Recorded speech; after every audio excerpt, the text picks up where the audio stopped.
Bonjour et bienvenue dans ce nouvel épisode du Nez dans le bouquin. Et aujourd'hui, on va mettre notre tarin dans Beyond the Wall et autres aventures de Chaco Édition. Merci à Chaco de nous avoir offert ce livre qu'on a lu, qu'on a étudié, on va bientôt y jouer, mais néanmoins on est là pour vous présenter un petit peu ce qu'est ce jeu. Donc qu'est-ce que Beyond the Wall et autres aventures ? C'est un jeu de rôle médiéval fantastique, dans ce qu'on pourrait qualifier de la low fantasy. Peu de magie, des ennemis mystérieux, des croyances et des superstitions dans un univers qui est assez médiéval tel qu'on pourrait le percevoir dans notre histoire. C'est aussi un jeu OSR. Alors selon la personne à qui vous allez demander, OSR signifie Old School Revival ou Old School Renaissance. En fait, c'est revenir aux anciennes traditions du jeu de rôle telle qu'elle était pratiquée à ses débuts. À savoir beaucoup de liberté accordée aux joueurs, un scénario très libre qui dépend très largement du choix des joueurs et des jeux, enfin des personnages qui sont extrêmement vulnérables et souvent mortels. Ça veut aussi dire qu'il va utiliser une grande partie des règles anciennes de Donjons et Dragons, mais ça on va le voir dans le bouquin. Beyond the Wall est assez particulier sur bien des aspects et certaines de ses spécificités vont certainement intéresser nombre de joueurs, notamment dans cette façon d'offrir beaucoup de liberté aux joueurs et la création de ce micro-univers partagé. Parce que vous allez voir, il n'y a pas réellement d'univers à part celui que vous allez créer autour de votre table. Mais regardons ce très bel ouvrage. Donc c'est le premier jeu de rôle de Chaco qui fait là sa première entrée dans la publication du jeu de rôle. Ils avaient fait déjà des livres au jeu tirés de Cthulhu qui étaient fort réussis, mais là c'est leur premier coup d'essai qui est finalement extrêmement réussi. Donc un très beau livre en couleur, avec des chouettes illustrations, un peu qui font un peu Free League, pour ceux qui connaissent le Seigneur des Anneaux et tout ça. Donc on va retrouver les règles, les personnages ont des classes, exactement comme dans Donjons et Dragons, mais à nouveau, là, la création de personnages est beaucoup plus riche qu'elle n'est dans Donjons et Dragons. Des caractéristiques qui sont déterminées au hasard et des niveaux. Bien sûr, on commence souvent au niveau 0, au niveau 1, un alignement, etc. Donc, si vous connaissez un petit peu Donjons et Dragons, vous allez être en terrain connu. Ça se joue avec un des 20, il faut faire égal gros dessus. Bien sûr, il y a quelques éléments modernisés, des compétences, mais qui ne sont pas réellement des compétences, des domaines dans lesquels vous allez être avantagé. Si vous pratiquez des points de chance qui vont vous donner un peu plus de chances de survivre, etc. Les classes sont au nombre de 3, le guerrier, le roublard et le magicien. Il n'y a pas de clerc, les dieux n'ont pas de pouvoir dans ce monde. Et c'est là assez typique de la low fantasy. On est plus proche de Fritz Leiber même, d'une certaine façon, ou de Guy Gabriel Kay dans certains de ses bouquins, plutôt que dans Donjons et Dragons avec bonjour, vous avez une potion de guérison? Ouais, bien sûr, j'en ai une nouvelle extrêmement puissante, monsieur. Alors, c'est pas du tout ça. Donc là, le concept du jeu étant que vous vivez dans un village que vous allez créer avec les joueurs lors de la première séance en même temps que les persos. Souvent, vous allez créer quelques lieux d'intérêt autour du village. Et Beyond the Wall, ça veut dire qu'en gros, ils vont franchir le mur, aller au-delà du champ du père Nestor, ce champ que personne n'a franchi au-delà, un peu comme les hobbits dans la comté. Et ben voilà, on va aller voir ce qui se passe ailleurs. Et ailleurs, c'est plein de dangers, c'est plein de secrets, c'est plein de mystères. Et c'est vraiment là tout le concept du jeu. Et d'où le côté, on verra après, qu'il y a du Hexcrawl, si vous savez, parce que c'est une carte à hexagone. Au début, elle est toute vierge, et au fur et à mesure qu'on se déplace dans les hexagones, on va découvrir. Et c'est souvent des tables aléatoires qui vont déterminer. C'est-à-dire que le maître de jeu, c'est même pas ce que vous allez réellement rencontrer, c'est un ensemble de tables. Néanmoins, il va avoir ce qu'on appelle des livrets de scénario. Et c'est très très malin la manière dont c'est implémenté. Je vais pas vous faire l'injure de tout vous expliquer, mais sachez que les règles sont extrêmement simples et que finalement, c'est un jeu de rôle qui conviendrait parfaitement pour initier les gens. D'ailleurs, le bouquin, il n'est pas très épais. Vous voyez, il est pas, c'est beaucoup moins épais que Donjons et Dragons, pour le dire. Donc vous avez tout, comment créer, les vrais noms. Alors ça, c'est rigolo. C'est-à-dire que quand vous connaissez le vrai nom de quelqu'un, vous avez un pouvoir sur lui. On retrouve un peu le Ursula Le Guin, je crois, qui avait développé ça. Donc voilà, les règles. Quelques règles optionnelles. On peut jouer aussi des hauts elfes qui sont une option. Au début, il n'y a que des humains dans ce monde-là, on est vraiment dans de la low fantasy. Comment jouer, se préparer à jouer, là tout est expliqué, et plutôt bien expliqué, mener le jeu avec quelques conseils. Les magnifiques illustrations de John Hodgson, cet anglais très doué. Les sorts et la magie, on y retrouve tous les sorts qu'il faut. La magie est assez rare, il y a des rituels qui sont longs à faire, bref, ça c'est assez sympa et c'est bien fait. Les règles sont très très bien expliquées. Les objets magiques, il y en a quelques-uns, mais souvent c'est des artefacts ou des objets, on va les découvrir, on ne sait pas trop ce qu'ils font. Un bestiaire pour bien faire, parce que quand même, malgré tout, il va falloir affronter des choses étranges. Rien que très classique, mais très efficace en fait. Comme les joueurs ne connaissent pas tout, enfin, leurs personnages ne sont pas familiers de tout ça, ça va les surprendre et je pense qu'il y a des choses très très sympas à faire. On retrouve d'ailleurs un peu de féerie et qui est la bienvenue, quoi. Donc voilà. Et ensuite, on va aller vers les livrets. Donc, on continue, voilà, créer un démon, bon voilà, créer un dragon, voilà. À nouveau, on a des tables aléatoires pour le faire. C'est assez typique de l'OSR. Créer un goblinoïde. Donc, les livres de personnages et de scénarios. Comment se passe en fait la création de personnages? Ça va se faire avec des tables aléatoires. Et donc vous allez choisir votre livret de personnage qui va bien sûr orienter vers une classe. L'apprenti sorcier ou l'apprenti sorcière. On peut être, alors un petit rappel des règles, hein, ça on pourra, je crois qu'ils sont téléchargeables sur le site de Chaco, donc on pourra les donner aux joueurs. On a l'aspirant chevalier ou l'aspirante chevaleresse. Et en fait vous allez lancer des dés sur les tables qui vont modifier vos caractéristiques pour finalement vous donner un personnage qui a un peu de substance avant que vous ne commenciez à jouer avec quelques événements, etc. Et comment remplir la fiche. Donc en donnant ça au joueur et en le laissant lancer les dés, eh bien, il sera capable de créer son personnage. Et ça, c'est fort utile.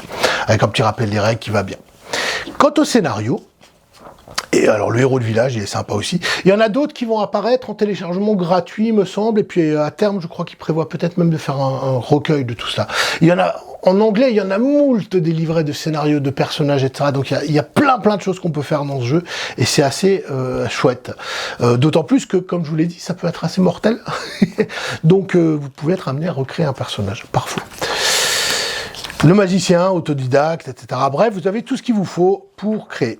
Ensuite, on va avoir des livrets de scénario qui marchent exactement comme des personnages. C'est-à-dire des tables aléatoires, plein de tables aléatoires. La colère des fées. Au début, le meneur de jeu a choisi de mettre en scène la colère des fées. Parce que peut-être que, les personnages ont décidé de partir à un endroit où, pour l'instant, ils reviennent d'une quête, ils savent pas trop quoi faire, il va falloir les occuper, et à ce moment-là, bam, la colère des fées vient. Et vous allez lancer des dés, tout simplement, étape par étape, pour savoir pourquoi elles sont en colère. Qu'est-ce qui les a mis en colère? Qui est-ce qui, dans le village, peut être peut-être la cause de cette colère, etc. Donc vous allez lancer quelques dés et laisser les joueurs se dépâtrer avec tout ça. Et c'est hyper jouissif. Donc ça veut dire aussi qu'il n'y a quasiment aucune préparation pour le meneur de jeu. Puisque c'est les tables qui vont le dire, et après, en fonction de ça, il va broder, et les joueurs vont devoir démêler tout ça, peut-être parlementer avec les fées, peut-être aller leur mettre des gros coups de marteau dans la tête, bref, il y a plein de possibilités. Et c'est assez jouissif comme manière de faire. Donc voilà, vous en avez retrouvé d'autres dans le supplément, il y en a un je crois seulement dans le livre de base, mais à nouveau, il y a le culte secret aussi, il y en a deux pardon. Le culte secret, mais il y en a d'autres qui sortiront certainement puisque c'est l'une des forces de ce petit bouquin. Avec l'aventure continue, avec des tables aléatoires, bien sûr, galerie de monstres. Et voilà. Et ici, là, c'est ce que vous allez faire de votre village au début de la partie. Donc vous allez choisir le nom du village avec les joueurs. Chaque joueur va pouvoir créer un PNJ important et le maître de jeu va pouvoir en créer d'autres. Éventuellement, s'il y a des bâtisses, vous pouvez, avec vos talents de dessinateur, les dessiner ou simplement écrire leur nom. Bref, vous allez donner un peu de corps à ce village au début. Parce que c'est là où vont être ancrés les joueurs. Ils vont aller partir, ils vont faire quelques lieux, découvrir une vieille abbaye en ruine dans laquelle on a découvert que reposait une sorte de créature blafarde dont on ne connaît pas le nom, mais on l'a trucidé parce que nous sommes des aventuriers. On revient et qu'il s'est passé des choses au village. Peut-être que vous avez ramené des morceaux de la chitine de cette créature et que l'épicier du coin veut... Enfin bon, bref, je vous laisse imaginer toutes les possibilités. On voit la simplicité aussi du jeu avec la feuille de personnage. Voilà, il n'y a pas grand-chose, comme je vous l'ai dit, il n'y a pas réellement il y a des compétences, mais c'est plus des domaines dans lesquels le joueur va pouvoir s'exprimer, mais tout y est. Et c'est très bien fait. Donc ça c'est pour le livre de base, on va voir maintenant vite fait ce qui est sorti en même temps parce que la gamme n'est pas étendue à l'infini. Justement ça va être beaucoup de PDF, mais le jeu est destiné à être complet avec ce qui est sorti en français. On va avoir l'écran, ça il n'y a pas grand chose à en dire, il y a des tables, que personne ne lit parce que la vue baisse à notre âge, mais surtout une magnifique illustration que vous ne verrez pas en entier, mais qui est exclusive pour la version française. Et je trouve que l'illustration donne très très bien le ton du jeu, dans des tons un peu pastels. D'ailleurs, voilà, John Hudson, il a illustré bien sûr d'autres jeux pour Cubicle 7, etc. C'est un illustrateur assez renommé, mais il a ce style qui fait que moi je trouve qu'il y a une patte, quoi. On retrouve un peu la patte aussi Seigneur des Anneaux dans tout ça, mais simplement un peu plus aventureux, puisque... enfin aventureux, en tout cas un peu plus, moins héroïque. Le supplément, toujours plus loin, donc Beyond the Wall et autres aventures, toujours plus loin. Alors là, ça va développer l'aspect campagne, justement. Le livre de base vous a donné les règles, vous a donné les manières de créer des persos, une galerie de monstres, des sorts, etc. Lui, il va se concentrer pour vous donner plus de menaces, plus de scénarios et plus de moyens de créer votre campagne. Donc, dedans, vous allez retrouver une sorte de fourre-tout de plein de nouveaux éléments, mais en toute honnêteté, je le trouve vraiment extraordinairement bien fait. Pour moi, il complète parfaitement le bouquin. Donc rapidement, après avoir pris le livre, si vous aimez Beyond the Wall, il vous faudra ce livre-là. Le bac à sable partagé, ça explique comment, avec les joueurs, on peut même créer le monde. Laisser les joueurs prendre part. Alors, qu'est-ce que vous avez, dites-moi tous autour de la table, qu'est-ce que vous avez entendu comme rumeur qui aurait au-delà du champ du pauvre Nestor? Ah bah moi j'ai entendu qu'il y avait un vieux château occupé par une bande de bandits. Ah bah très bien, alors on va le noter sur la carte. Et puis on verra après ce que c'est. Est-ce que c'est une fausse rumeur? Est-ce que finalement il est occupé? Mais que les bandits c'est des morts vivants en fait. Enfin bon bref, je laisse après les joueurs et les maîtres de jeu créer une histoire. Donc là ça vous explique comment faire ça. Comment inspirer les joueurs, titiller leur imagination, et c'est plutôt très très bien fait. Donc pour remplir la carte, là vous allez voir, on va avoir des cartes un peu plus riches à la fin de l'ouvrage, justement pour remplir la carte autour du village au fur et à mesure. Les menaces. Alors les menaces, c'est pas tout à fait des scénarios, parce que c'est une menace peut couvrir plusieurs scénarios. C'est quelque chose qui menace le village ou qui menace la région. Le dragon vient de se réveiller. Ça peut avoir beaucoup d'incidents et créer lui en lui-même beaucoup de scénarios. Par exemple, un scénario peut être un flot de réfugiés arrive. Pourquoi? Il y a un dragon qui a décidé de pulvériser notre village. Vous n'avez pas encore vaincu la menace, mais elle va être une sorte de fil rouge à travers la campagne. Donc il y a plusieurs menaces là-dedans qui sont assez intéressantes. Voilà, pour vous donner une idée. Mener une campagne, ça, voyager, exploration, bien sûr, là c'est un peu tous les mécaniques d'excrawl, là, de voyage d'hexagone en hexagone, comment manger, s'équiper, etc. Mort et nouveau PJ, bah voilà, qu'est-ce qui se passe si un gars meurt, comment créer rapidement un nouveau PJ, ou faire revenir à la vie dans certains cas, des nouveaux traits. Alors là on arrive dans la partie avec un système d'expérience alternatif, il y aura des nouveaux sorts aussi, toujours plus d'équipements, bref, des trésors, des tables aléatoires, ben c'est ce qu'il faut pour ces genres de jeux, pour que justement le meneur de jeu puisse être aussi surpris que les joueurs. Création d'objets magiques, créez les vôtres ou laissez les joueurs créer les leurs, toujours plus de magie, hop, on a des sorts, tout est là, on en a plein. Même pour ça, c'est intéressant, parce que ça donne plus d'options. Des règles alternatives, donc pour certains règles de combat, de nouvelles options de chance. Un exemple de région, toujours avec des tables aléatoires. Hein, c'est comme ça qu'on les termine. Et là, on a les livrets de menaces, donc avec les aides de jeu. Donc les livrets de menaces que je disais, la pestilence, c'est une menace. Le prince gris, etc., la grande cité impériale, bref, tout cela, je vous laisserai le découvrir, mais c'est assez intéressant la manière dont c'est fait, mais c'est pas des livrets de scénario. Ça va prendre plusieurs séances pour régler une menace, souvent. Donc voilà, on continue. Le dragon revanchard, mon favori, comme toujours, hein, bien sûr. Et à la fin, on a des tables. Et là, on a vraiment des cartes en hexagone, justement. Là, c'est votre village. Puis vous allez explorer, au fur et à mesure, vous allez vous éloigner. Et vous pouvez utiliser cette carte blanche pour les régions inexplorées. On a un calendrier lunaire pratique, parce que tous les mois ont les mêmes nombres de jours. C'est pratique, en fait. Et de nouveau, une feuille de personnage un peu plus développée. Et voilà, on arrive à la fin. Donc, alors qu'est-ce qu'on en pense de... Alors là, voilà, et toujours plus de PDF avec des livrets de personnages, des livrets de scénarios, des livrets de menaces qui arriveront au fur et à mesure sur le site de nos amis de Chaco. Donc, à qui plaira, à qui conviendra Beyond the Wall et autres aventures. Alors, vous pouvez initier des gens au jeu de rôle avec, et ce sera très bien.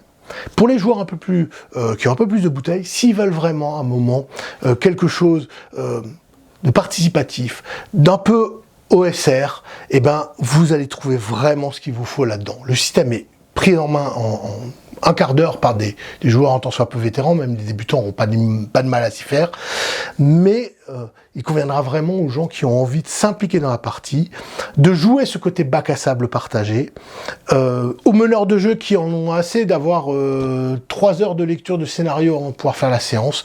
Bah là, Beyond the Wall répond parfaitement à ces interrogations en fournissant des livrets de scénarios et finalement de retrouver cette petite innocence des premières années du jeu de rôle. En ce sens-là, il est très proche, je trouve, dans sa philosophie de Forbidden Lands. La différence avec Forbidden Lands, que vous connaissez peut-être, un excellent jeu paru chez Arcane Asylum, c'est que là on revient plus au système OSR style Donjons et Dragons. Donc si vous êtes familier avec ce système et que vous n'avez pas envie de vous embêter à apprendre un nouveau système, Beyond the Wall sera parfait pour vous. En tout cas, il va vous offrir des heures de jeu, il n'y aura pas 40 000 suppléments à acquérir pour pouvoir le développer, c'est vous qui allez faire votre micro-monde typique du Moyen-Âge où les gens ne savaient pas ce qu'il y avait à 20 lieues de chez eux et certains plus aventureux, ça n'arrivait pas trop au Moyen-Âge parce qu'il n'y avait pas de magie et tout ça, mais certains aventureux ici vont essayer de découvrir tout ça. En tout cas, je pense qu'il y a vraiment de quoi s'amuser avec ce jeu. Moi, j'ai beaucoup d'affection pour lui. Les dessins y concourent, la maquette, je la trouve très aérée, très plaisante à lire, et je vous le recommande vivement. Et je vous dis à bientôt, vous me retrouverez le nez dans un autre bouquin. À bientôt!